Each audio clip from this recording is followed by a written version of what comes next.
Yeah, before we end this, I have another comment from Frank. Adam, can you talk about Shia versus Sunni? So I don't think I have enough time, but I'm gonna give a less 5 minutes or less short introduction. When Muhammad died, okay, before Muhammad died, there was a khutbah between the last khutbah, the last. How do you translate khutbah in English? Sermon.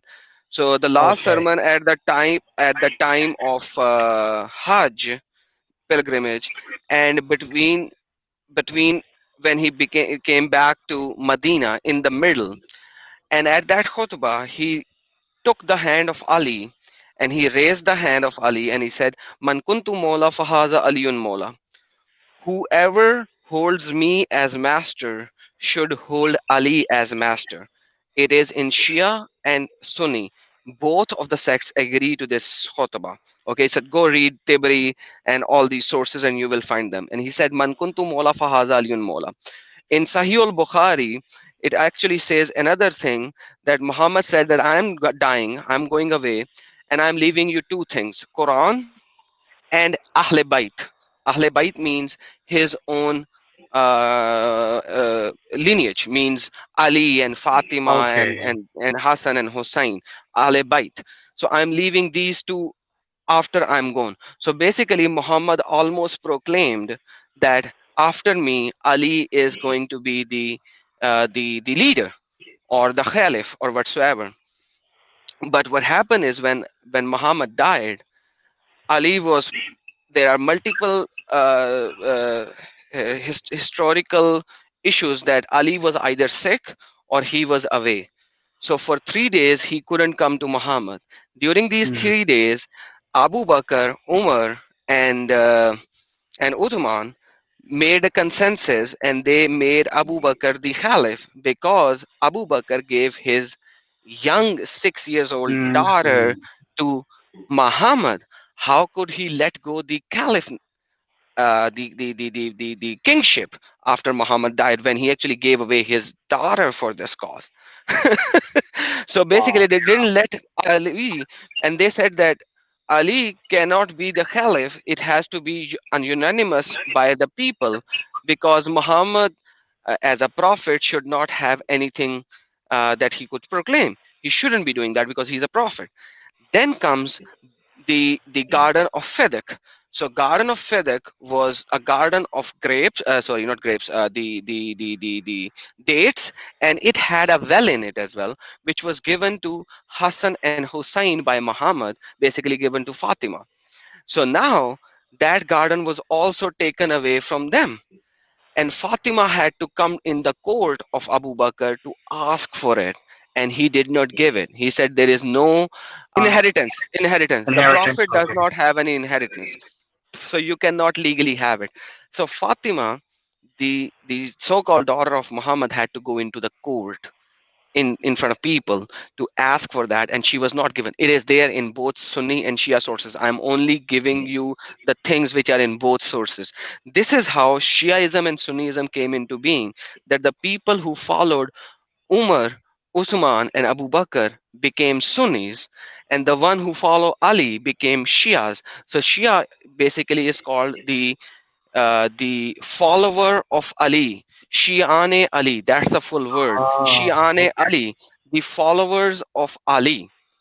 And the people who follow Abu Bakr, Uthman, and Umar, they were called Sunnis, the people who follow the Sunnah of Muhammad, so called. Okay, so they created these two sects right when Muhammad died. Muhammad's body remained unburied for 3 days. It is in both sources. So whatever I'm telling you right now, it is there in both sources. So his body remained there for 3 days. After that, Ali worked on that, and then they buried him. This is where it they started, because of the power. Everyone wants power. Abu Bakr was killed. Abu Bakr was killed. Uthman was killed. Umar was killed. Ali was killed. All four of them were killed. By whom? By Muslims. Nobody else. Nobody else. Battle of camels happened between what? Between Aisha and Ali. Look, Uh, Sunnis and Shias are fighting against each other. Usman, if I'm not mistaken, either Usman or Abu Bakr, I don't remember which one. I'm okay. sorry, but either of them, either one of them, actually went in and put fire on Ali's house where Fatima was pregnant. Fatima was holding the door. Some people kicked the door, and pregnant Fatima fell down. Her rib was broken, and she had a Oh, miscarriage. She had a miscarriage. This is the reality, this is the fact, and it is written in multiple sources. Muslims started fighting right after Muhammad died. Look at the Old Testament. Every prophet gave the prophethood to the next prophet, and everyone accepted it. The people who did not accept it were the people who did not accepted Yahweh, their Lord God. They are the opposite side. But the ones who accepted Moses accepted Joshua. They accepted everyone. But what happened here? Whatever Muhammad said as soon as he died, he said, Man kuntu mola fahaza aliyun mola. Whoever accepts me as his master. Mola is basically a word in Arabic which can be actually translated as Lord. Basically, ah, Lord and Mola. Master. Yes. Okay. Lord and Master. So whoever accepts me as Master, Ali is his Master, and he raised up his hand. And it is written in both sources. None of the things that I have shown you, told you right now, are from Sunni sources alone or Shia sources alone. They are in both sources. Go read them, search them on the internet, and you will find them. And that's the problem. This is right after Muhammad. It was all about the fight for money and power. And you can see that in the next 150 years, they went out and by the sword, they captured all of the most of the Eastern Asian region and Middle Asian region, southern Europe, and the northern Africa, and they kept on fighting. And that's when you had the fight of cross, and that's when then these crusaders came out and they said, okay, enough is enough. We have to fight for our land.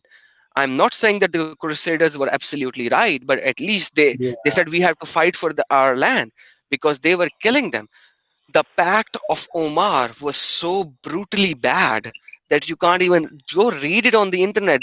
Go read what Pact of Omar is. It's there in from the Sunni sources as well. Ali was killed by a Muslim. Umar was killed by a Muslim. Abu Bakr was killed by a Muslim. Uthman was killed by a Muslim. This is a reality. This is a reality. So, Shia or Sunni, it does not matter. They are both wrong. They are Yeah. both wrong because they follow Muhammad. Because Muhammad is wrong. If the root is wrong, how can the tree be fruitful? And that is why all of this happened. Go to Al Kafi, which is the Shia book, and you will see that Hassan and Hussein, whichever area they go in, people will give them their women and they will have muta so that those women might have the son or the bloodline of Muhammad. This is how they don't you can't even in Shia sources, muta is allowed even now. And if you Yeah. go to the Shia countries, a lot of people just do muta to begin with. They do a muta for 10 years and then they will extend the muta for another 10 or 20 years. They would not even do marriage fully. They will have time bound mutas. So this is how devastating it is. Before we leave, dear Emmanuel, will you give the invitation to accept Jesus Yes. to our Muslims? Muslims, my fellow Muslim brothers and sisters, life is short. We see the things that's going on in our world today. And I believe, no doubt about it, a lot of the things that we see in the scripture from our Bible, that we see a lot of fulfillments are happening. And this should be like a wake up call for many of us about where we're going to go eternity. And I'm sure all of you think about that at times. I have read different religions. You won't find those kind of hope. But when you come to Christ, He is the only one that guarantees you can come home to heaven. I will grant you the forgiveness. I will wipe away all their sins. And that's what he came for us. He came on his own. He wrapped, think about this human flesh is just a coat. You know, the actual Spirit of God, the Holy Spirit, the Father, is him. That's why he came as Jesus Christ. He became our Savior for us. He is the Lord's Savior, anointed one. You know, tomorrow is no guarantee, but today he can forgive you. Today he'll adopt you into his kingdom. You know, if you just believe in your heart, believe in the gospel that he died for your sin and that he died 3 days and rose the third day, and then you will be saved. And then once you're saved, when you find the right church, get baptized, as the scripture says, and then you'll see how God will work wonderfully in your life. You'll start seeing the relationship that God will build you up, and your purpose that God has for you in your life. And that is my prayer. It's never too late. If you may not understand all, but if you just give God a chance, just call on Him. Maybe when you find the little corner in your room or somewhere, just call God. Are you the God of Islam or Christian? I want to get to know you.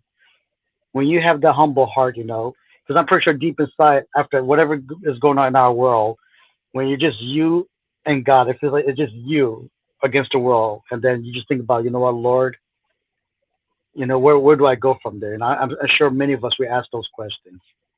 Just call on Him, as Jesus says, I'm knocking at the door and I'm ready to wine and sup with you, but I'm waiting for you to open it for me. That's in Revelations 3:20. Hallelujah. So Amen. that's my prayer for you all. It's never too late, brothers and sisters.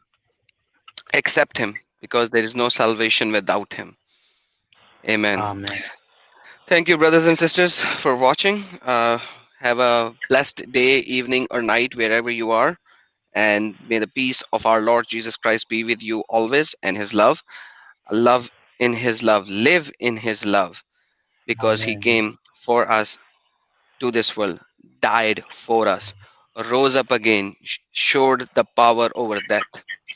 He is Lord. Yes, He is. Jesus Akbar. Bye Hallelujah. bye.